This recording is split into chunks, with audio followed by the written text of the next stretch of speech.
আসসালামু আলাইকুম রহমতুল্লাহি ওবরকাতুহু।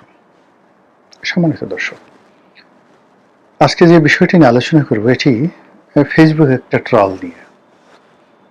আমাদের দেশে এখন যে অবস্থা শুরু হয়েছে তাতে করে ডক্টর মোহাম্মদ ইউনূস নামে যে কোনো একটা মানুষ বাংলাদেশে ছিলেন, তিনি যে নোবেলের মতো একটি মর্যাদাপূর্ণ পুরস্কার পেয়েছেন, যিনি বাংলাদেশের গত ১০০ বছরে বিভিন্ন সেক্টরে যারা সফল হয়েছেন তাদের মধ্যে ওয়ান অফ দ্য টপ 10। আর যদি অর্থনৈতিক সেক্টর বলেন এবং গ্লোবালাইজেশন বলেন, তাহলে গত ৫০ বছরের মধ্যে তার মতো এরকম আন্তর্জাতিকভাবে স্বীকৃত এবং আন্তর্জাতিকভাবে পরিচিতি বাংলাদেশে কোনো ব্যক্তি পাননি। এটা হলো বাস্তবতা। ব্যক্তিগত জীবন অত্যন্ত স্মার্ট, দেখতে যথেষ্ট সুন্দর, অ্যাভারেজ বাঙালির মতো চেহারা হলেও তার দ্যুতি ব্যাপ্তি, মানে এখন তার বয়স ৮৮ বছর।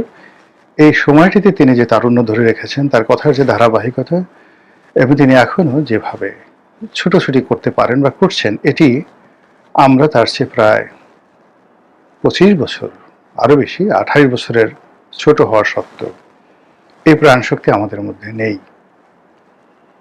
তো সেই মানুষটি মাত্র ১৮ মাস রাজনীতির সংস্পর্শে এসে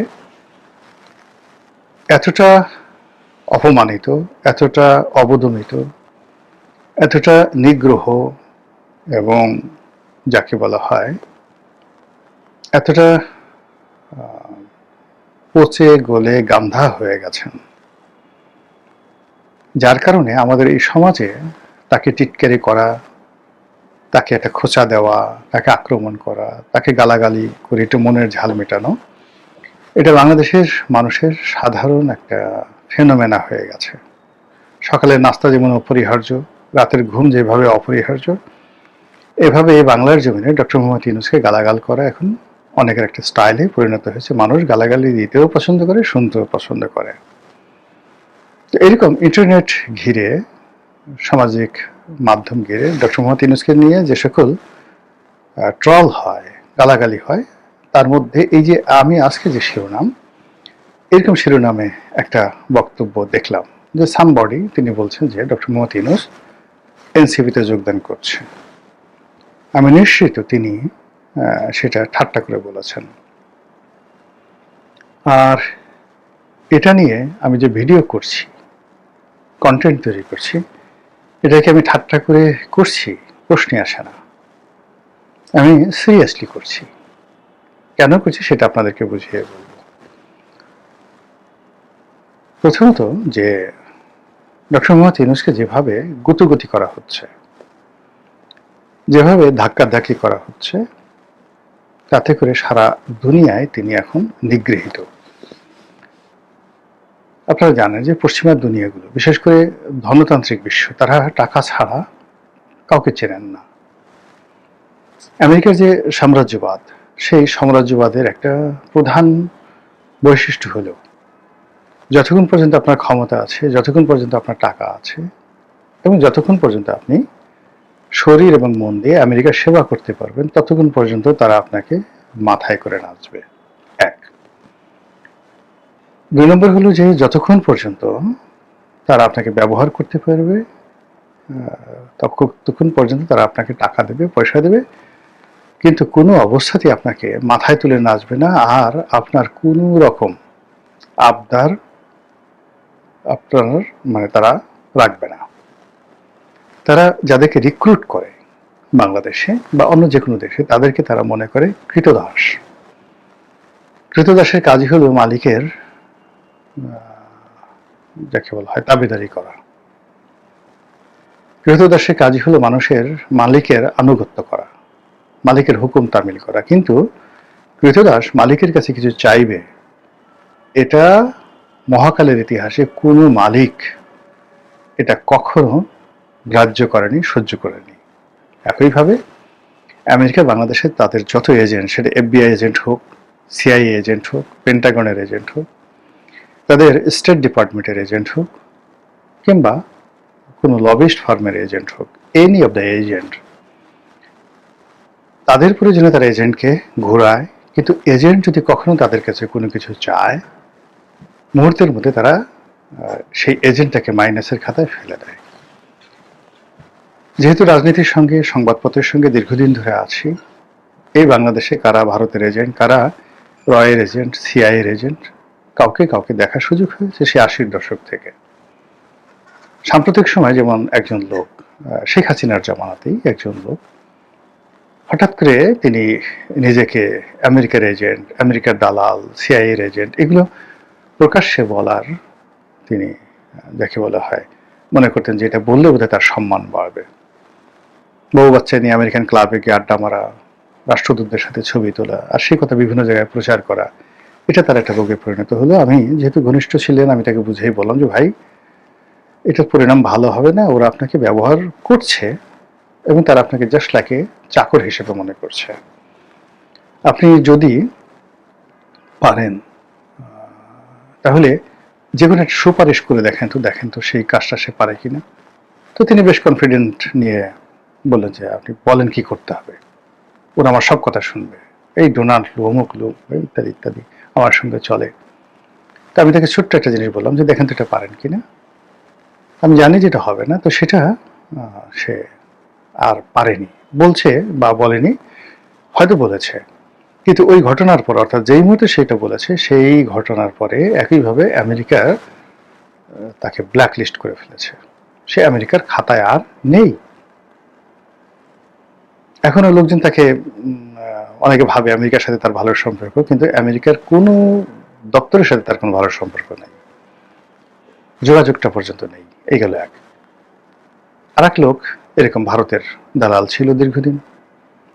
তো ভারতের দালাল ছিল, কিন্তু সেই ভারতের কাছ থেকে টাকা নিয়ে সে কিছু কাজকর্ম করার চেষ্টা করেছে, কিন্তু ভারত যখন বুঝতে পেরেছে যে এই টাকা যে উদ্দেশ্যে দেওয়া হয়েছিল সেই উদ্দেশ্যে ব্যবহার না করে সে একটা অ্যাপার্টমেন্ট কিনেছে বা একটা জমি কিনেছে, এরকম একটা কথাবার্তা। দেখা গেল ভারত তার ভিসা বন্ধ করে দিয়েছে, তার জীবন নিয়ে টানাটানি। এবং আওয়ামী লীগ সরকারের আমলে তার ব্যাংক অ্যাকাউন্ট তলব, তাকে ডিবি অফিস, এসবি অফিস থেকে শুরু করে যে টানা হেঁচড়া করে তার লোকজনকে যা কিছু করে তার জীবন তছনছ করে দিচ্ছে। কিন্তু সে এখনো বলে বেড়াচ্ছে ভারতের সাথে তার খুব ভালো সম্পর্ক, আর এই ভয়ে অনেক লোক তাকে তাদের দালাল বা এজেন্ট হিসেবে নিয়োগ করছে। তো এই হলো আমাদের দেশের যে বিভিন্ন গোয়েন্দা সংস্থা, তারপরে বিভিন্ন যে লোকজন, তাদের কর্মকাণ্ড। তো এইভাবে আমেরিকা বলেন, ভারত বলেন, অন্যান্য যারা বলেন, তারা তাদের এজেন্ট নিয়োগ করে, তারা তাদের লোকজন নিয়োগ করে, তারপর আবার সময় মতো তাদেরকে ছুঁড়ে ফেলে দেয়। তো সেক্ষেত্রে আমেরিকার যারা এই রেজিম চেঞ্জের এজেন্ট ছিলেন শেখ হাসিনার জামানাতে, আমেরিকা তাদেরকে ফেলে দিয়েছে।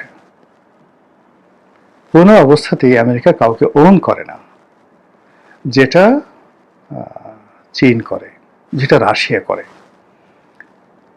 আমি সিঙ্গাপুরের প্রয়াত প্রেসিডেন্ট লি কুয়ানের একটি বক্তব্য শুনছিলাম যে চীনের সঙ্গে তাদের একটা সম্পর্ক হলো, চীন যখন যেটা বলে প্রথমত অনেকক্ষণ শোনে আর চিন্তা ভাবনা করে বলে।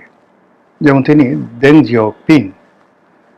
দেং জিয়াওপিং তার সঙ্গে লি কুয়ানের একটা বৈঠক হলো সিঙ্গাপুরে।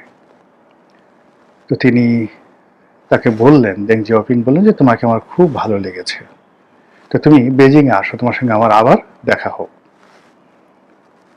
তো লি কুয়ান বললেন যে দেখা করব, তুমি তোমাদের দেশ যখন উন্নত হবে তখন যাব। তো উনি বললেন যে সে তো অনেক বছর লাগবে, ওই সময়টাতে আমি বেঁচে থাকবো কিনা জানি না, তুমি থাকবা কিনা তাও জানি না, তা আসো। তো বোঝার চেষ্টা করেন যে দেং জিয়াওপিং এর তার যে ভিশন কোন পর্যায়ে ছিল। তিনি এই কথাটা বলেছেন 80-র দশকের একেবারে শুরুতে, 81-82 সনে। কিন্তু 96-97 সনে মানে চীন যে পর্যায়ে চলে গেছে, তো ওটা দেং জানতেন, কিন্তু তিনি সেটা বলেননি। দ্বিতীয়ত তার কাছে একটা বিষয় তিনি জানতে চাইলেন, বলতে চাইলেন। যেমন মালয়েশিয়াতে যারা কমিউনিস্ট করত, তো তাদেরকে অস্ত্র দিত, সিঙ্গাপুরের সরকারকে হটানোর জন্য চীন দিত। তো এটা নিয়ে প্রশ্ন করা হলো যে তোমাদের তো রাষ্ট্রীয় পলিসি হলো যে কমিউনিজম এমন একটা ব্যাপার, তারা অন্য দেশের ইন্টারনাল ব্যাপারে ইন্টারফেয়ার করবে না, তো তুমি সিঙ্গাপুরের রেজিম চেঞ্জ করার জন্য মালয়েশিয়ান কমিউনিস্ট পার্টিকে টাকা দিচ্ছ কেন, অস্ত্র দিচ্ছ কেন? তো দেং বললেন যে আমি তো এই বিষয়টা জানি না, আমি খুব দ্রুত জেনে ব্যবস্থা নিয়ে তারপর তোমাকে জানাবো। ঠিক এর 18 মাস পরে দেং জিয়াওপিং তাকে বললেন যে তুমি যে অভিযোগ করেছিলে সেটা আমি তদন্ত করেছি, তদন্ত করার পর সত্যতা পেয়েছি, তারপরে সেটা বন্ধ করেছি, নাও ইউ আর সেফ। আমি যেটা পেরেছি এখন আমি তোমাকে এটা বললাম। তো এটা হলো চীনা জাতির কমিটমেন্ট, কথা বলার ধরন, কাজ করার ধরন, এবং তারা তাদের যে রাজনীতির এবং সভ্যতার 5000 ইয়ার্স অফ সিভিলাইজেশন, এটা তারা স্মরণ করে। এবং এখনো চীনের যারা লোকজন, আপনি দেখবেন সেই ইউনানি চিকিৎসা, সেই শিওয়ান্টি, সেই কনফুসিয়াস, সেই তাওইজম, এই জিনিসগুলো নিয়ে তারা আছে। তারা আধুনিক চিন্তা করে না, সব পুরনো চিন্তা ধ্যান ধারণা এটা করেই তারা আজকের এই জায়গাতে আসে, দে আর প্রাউড অফ ইট। কিন্তু আমেরিকা হলো জাস্ট আজকের দিনের কথা চিন্তা করবে, not yesterday, even not for tomorrow. আগামীর কথা চিন্তা তারা করে না, গতকালের চিন্তা করে না, আজকের এই বাস্তবতায় ফলে তাদের বন্ধু বানাতে দেরি লাগে না, শত্রু বানাতে দেরি লাগে না।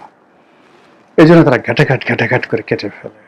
এবং আপনি তো 100 বছরে আমেরিকার ইতিহাস দেখেন, 100 বছর না, ঠিক 90 বছরে আমেরিকার ইতিহাস দেখেন, প্রথম মহাযুদ্ধ থেকে আজ পর্যন্ত একটি সিঙ্গেল সম্পর্ক তারা রাখতে পারেনি। তো সেই অর্থে বাংলাদেশে যারা আছে তারা আমেরিকার এজেন্ট হয়ে যারা কাজ করেছিল, রেজিম চেঞ্জ করেছিল, শেখ হাসিনার পতন ঘটিয়েছিল, তাদের মধ্যে যদি ইউনূস সাহেব থাকেন, আই ডোন্ট নো, আল্লাহ জানেন, তাহলে তিনি খরচের খাতায় পড়ে গেছেন।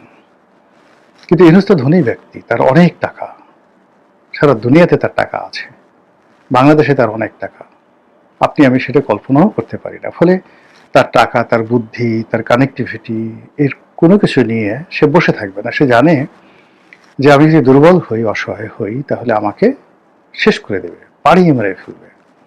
এবং যেহেতু তার ইউরোপে যাওয়ার কোনো সুযোগ নেই, আমেরিকাতে ফিরে যাওয়ার সুযোগ নেই, সে দ্বিতীয়বার তাবেদার হচ্ছে না, এর কারণ হলো আমেরিকা তাকে সেই সুযোগ দেবে না।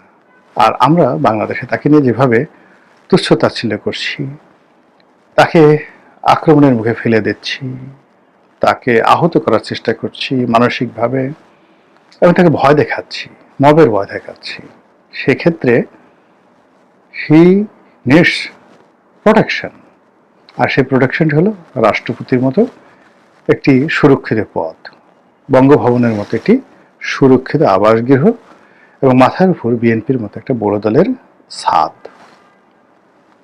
সেটা তিনি আশা করতে পারেন এবং সেটা তিনি চেষ্টা করছেন। আর সেই কাজে যদি